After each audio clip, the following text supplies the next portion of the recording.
I'm Charlie Brock, Associate Curator of American and British Paintings here at the Gallery.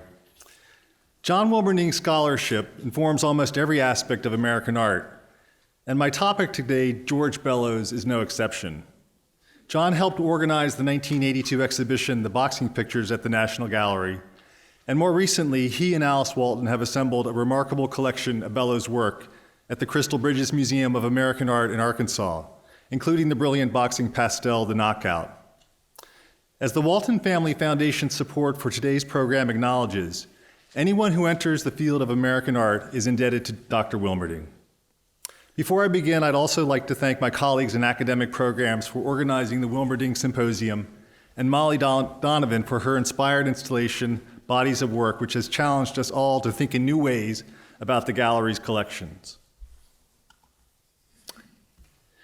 Both members of this club by George Bellows is perhaps the fullest expression of the realist creed extolled by his teacher Robert Henry and encapsulated in the motto, Art for Life's Sake. Henry admired the radically democratic spirit of the 19th century poet Walt Whitman and opposed the elitist art for art's sake aestheticism practiced by his older rival at the New York School of Art, William Merritt Chase.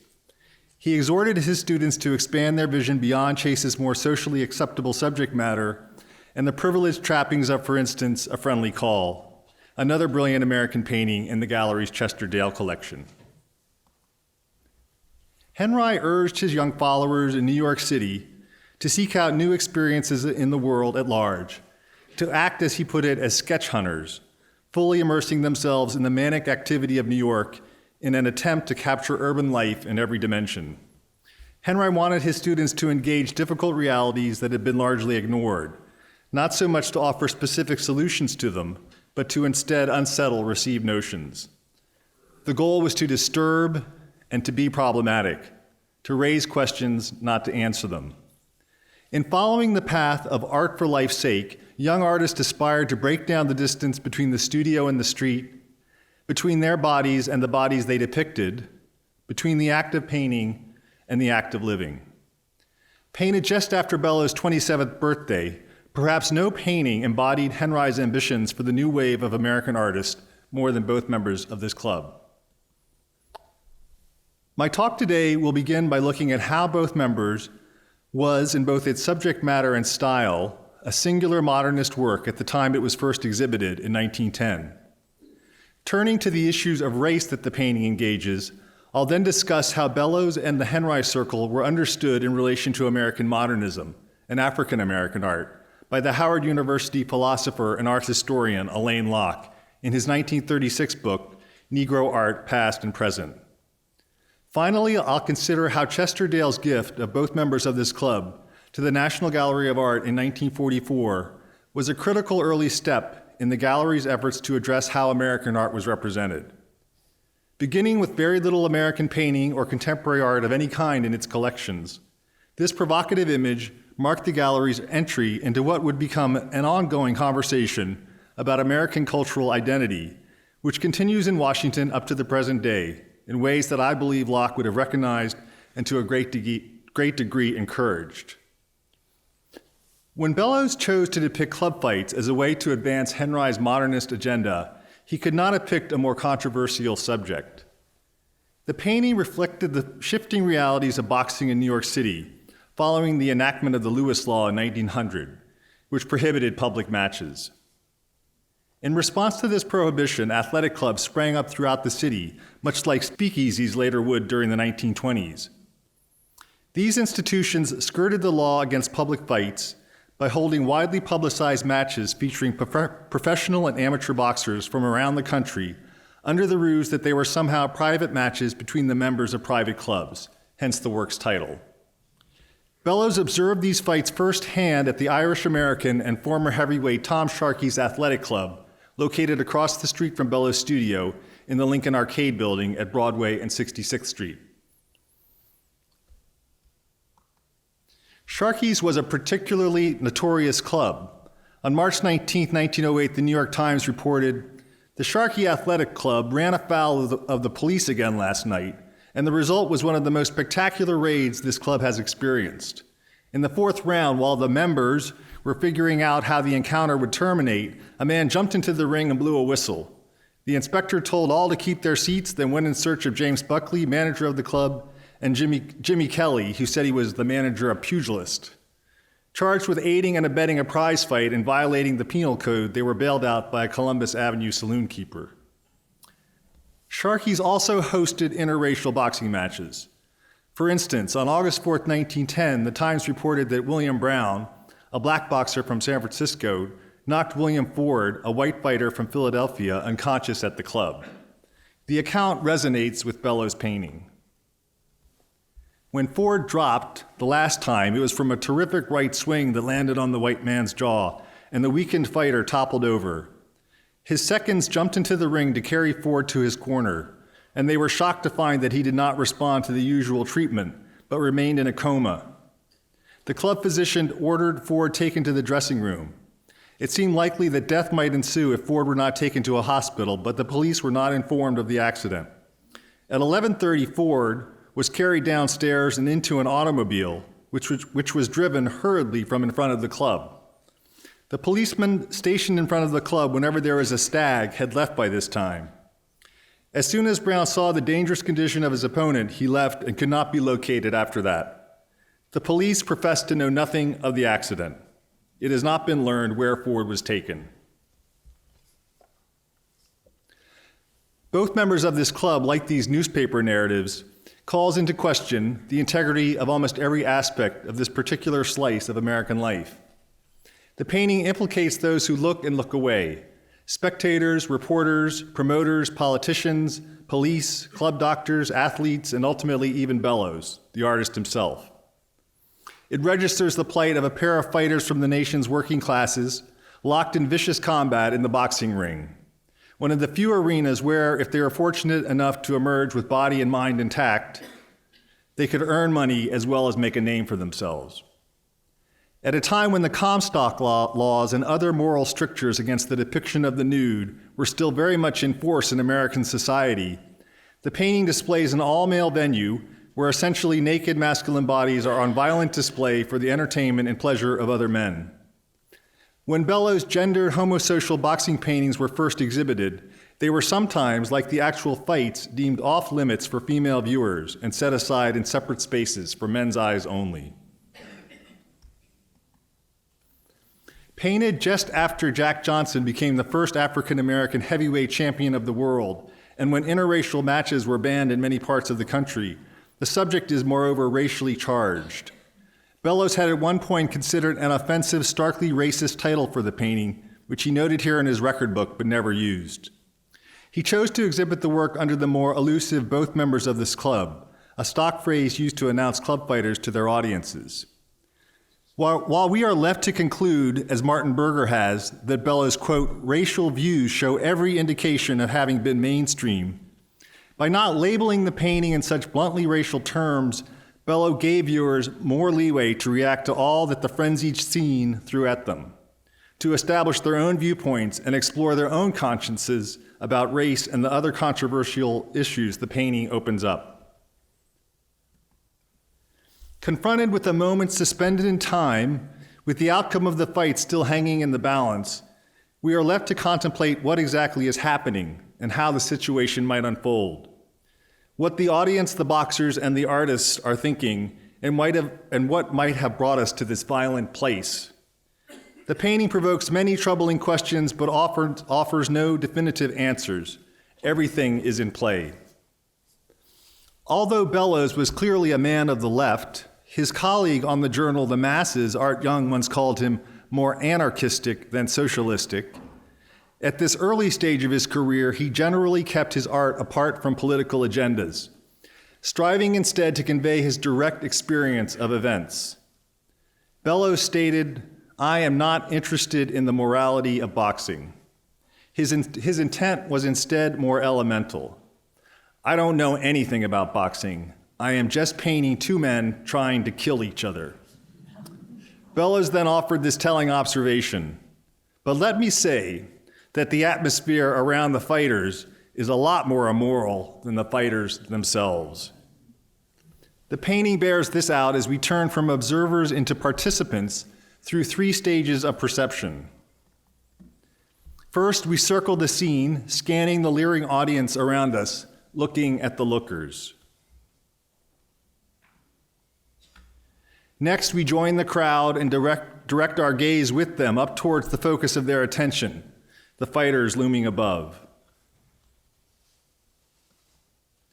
Finally, looking past the ropes, we move into the center of the ring and apex of the action to identify with the fighters themselves. In both members of this club, Bellows, himself a tough, accomplished athlete, more than just rendering what is in front of him, conflates the physical act of painting with the physical act of boxing. Identifying with the combatants, his brush moves across the surface of his canvas in ways analogous to the slashing, intermittent jabs, feints, bobs, and weaves of a boxer. The odd angles and puzzling arrangement of the discontinuous ropes splinters the composition.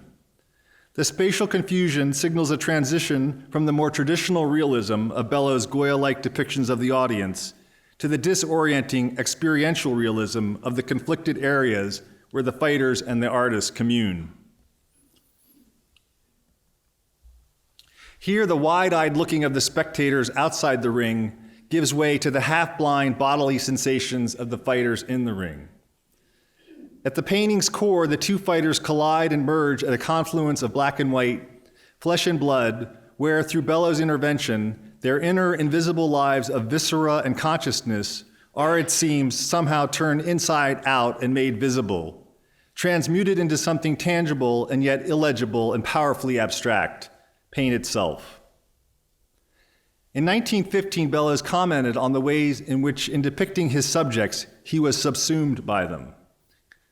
Every artist is looking for news. He is a great reporter of life, keeping his eyes open for some hitherto untold piece of reality to put on his canvas. His picture chooses him.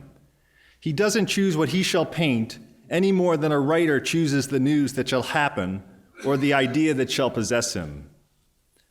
Employing the analogy between boxers and painters, the artist Guy Pen-Dubois commented on how difficult it was for Henry students to gain any kind of traction in American society. Without the attributes of the fighter, they could expect little or no success with an uninterested American public, which, when considering an artist at all, was wont to smile derisively. The remark that Bellows made when an exhibition prize for another depiction of nude male bodies of various hues, 42 Kids from the Corcoran collection, was withdrawn in 1908 is also relevant here. More than the display of nudity, Bellows declared, it was the naked painting that they feared.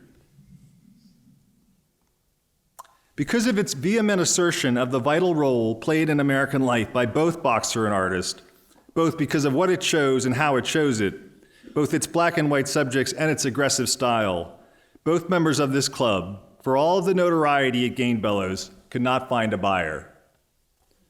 It was still in Bellows' possession when he died at the age of 42 in January 1925. Following both members of this club, Bellows engaged recurrently with issues of race in a number of lithographs. The White Hope, which commemorates Jack Johnson's defeat of Jim Jeffries in Reno, Nevada in 1910, and the Savior of His Race, a scene taken from Johnson's loss to Jess Willard in Havana, Cuba in April 1915, addressed the racist obsession with finding a white boxer to oust Johnson after he had claimed the heavyweight championship in 1908. Printed in the May 1917 issue of the socialist magazine The Masses, Benediction in Georgia satirizes the hypocrisy of a preacher haranguing blacks incarcerated in the South. Finally, in 1923, Bellows produced The Law is Too Slow to illustrate Mary Johnston's story Nemesis about a lynching and its aftermath. The print was then chosen to serve as the cover and frontispiece to the landmark 1929 study of lynching, Rope and Faggot, written by Walter White, the executive secretary of the NAACP, and subsequently featured in White's 1935 exhibition and catalog, an art commentary on lynching. Following White's exhibition, Alain Locke, who had helped proclaim the Harlem Renaissance with his 1925 anthology, The New Negro, published his art historical survey, Negro Art, Past and Present, in Washington, D.C. in 1936 as part of his Bronze Booklet series. In Past and Present, Locke presented a cogent analysis of where Henry and Bellows stood in relationship to African art, European modernism, and African American art. Locke's account is worth quoting at length. The portrayal of Negro types by American artists, black and white, has become an ever-broadening and deepening phase of realism and localism in American painting and sculpture. Reaching a deliberate point in the work and influence of Robert Henry, it has spread among most of the prominent Americanists, especially since 1908, when the Henry Group organized in New York. George Bellows, Henry's pupil, continued by including Negroes frequently in his famous boxing paintings and lithographs. Bellows went in for American types and American life in the raw, with democratic disregard for social caste and artistic convention. The unconventionality that made Bellows do bar rooms and prize rings brought him occasionally to the Negro subject, and he painted us entirely out of the plantation tradition. After this, Negroes were individuals, not mere types. Thus, the double standard was thrown overboard by the realist. In addition, we learn from Bellows' graphic indictment of lynching, "The Law is Too Slow," and his benediction in Georgia, that he dared carry this theme through to social criticism and even protest. Some younger Negro artists followed, particularly Aaron Douglas. The scales of color prejudice fell from some eyes, and many Americans, black as well as white, saw more understandingly. Locke then ties the state of contemporary African American art to the state of American art in general during the 1930s. Oddly enough, Negro art has come into its own by the very development most vital in contemporary American art, namely the desire to build an art freer from European influences and imitation, and to root American art in the materials and themes of the native scene. The startling changes of the last 10 years have proved that the Negro artist has as much or more to gain by coming home spiritually as the American artist in general. So after a long detour, Negro art has come to the fore, and progressive artists, black and white, have at last common grounds for promoting a fuller and more representative portrayal of Negro life. In 1937, the year after Locke published Past and Present, Congress officially authorized the National Gallery of Art. While the extraordinary act of cultural philanthropy of its founder, Andrew Mellon, was widely acclaimed upon the occasion of the gallery's opening in March 1941, the gallery's small holdings of American art and emphasis on other national schools also raised concerns about whether it could truly claim to be a national museum. There were less than a dozen American paintings in the permanent collection at the time, and the gallery was prohibited from formally accessioning the works of more contemporary American artists into the permanent collection until 2 decades after their deaths. In 1944, the gallery's early benefactor and trustee, Chester Dale, addressed these needs and restrictions in a very pointed way. Dale and Bellows had known each other in New York as young men, and Dale was a great champion and collector of Bellows' work. Realizing that after 35 years, both members of this club was still unsold, Dale purchased the painting from the artist's widow with the express purpose of bequeathing it to the National Gallery of Art so that it could be placed on view precisely on January 8, 1945, the 20th anniversary of Bellows' death. When the gallery's comprehensive reinstallation of the East Building premiered in 2016, Bellows' work was featured in the gallery's new display of 20th century American art. The sightline from both members of this club, through the doorway at the right to Aaron Douglas's The Judgment Day in the second gallery, demonstrates Locke's view, as stated in Past and Present, that Bellows' depictions of African Americans in his boxing pictures were forerunners to the works of Douglas and other prominent African American artists of the 1920s and 30s. The juxtaposition is instructive.